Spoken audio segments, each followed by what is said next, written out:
Assalamualaikum warahmatullahi wabarakatuh. Perkenalkan, nama saya Lydia Marta Minakaka dengan NIM L131249097.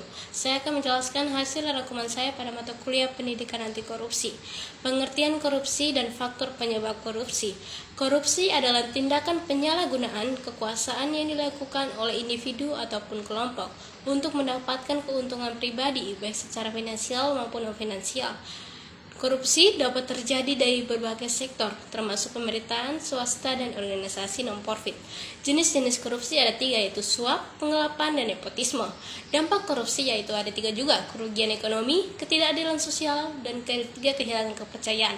Faktor penyebab korupsi ada beberapa. Yang pertama, kelemahan sistem hukum. Kedua, kurang transparansi, budaya korupsi, tingkat pendidikan yang rendah, kepentingan pribadi, ketidakpuasan terhadap gaji, kekuasaan yang terpusat. Dampak masif korupsi dapat diartikan sebagai akibat atau konsekuensi yang sangat luas dan dapat merugikan yang timbul dari tindakan korupsi yang meluas dan sistematis. Berikut ada beberapa dampak masif korupsi. Yang pertama, ekonomi, dampak sosial, dampak politik, dampak psikologi, dan dampak lingkungan. Nilai dan prinsip anti korupsi. Anti korupsi adalah sikap atau tindakan yang menentang segala sesuatu bentuk korupsi, sehingga masyarakat dapat menolak korupsi secara tegas. Nilai-nilai korupsi yaitu kejujuran, kepedulian, kemandirian, kedisiplinan, tanggung jawab, kerja keras, kesederhanaan, keberanian, dan keadilan. Nilai-nilai ini bertujuan untuk membangun dan semangat keterampilan sebagai agen perubahan bagi masyarakat dan membangun mental anti korupsi yang kuat. Prinsip anti korupsi meliputi akuntabilitas, transparansi, kewajaran, kebijakan, dan kontrol kebijakan. Prinsip-prinsip ini untuk mencegah korupsi dan pemberantas korupsi. Upaya pemberantasan korupsi. Ada beberapa yang dilakukan oleh pemerintahan Indonesia untuk menangani kasus korupsi.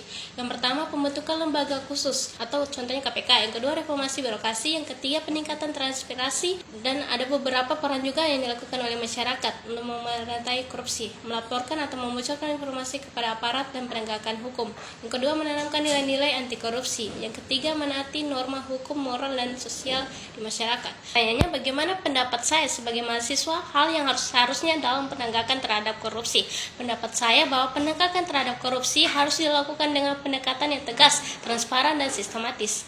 Ada beberapa hal yang harus dilakukan dalam penegakan terhadap korupsi. Yang pertama, peningkatan transparansi dan akuntabilitas. Yang kedua, penerapan sanksi yang tegas dan adil, pemberantasan budaya korupsi, penguatan lembaga, perbaikan sistem birokrasi, menciptakan inisiatif bagi pelapor, kolaborasi antara negara dan masyarakat. Sekian materi yang saya sampaikan, kurang lebihnya saya mohon maaf, apalagi kalau saya membaca agak cepat, saya mohon maafkan. Assalamualaikum warahmatullahi wabarakatuh.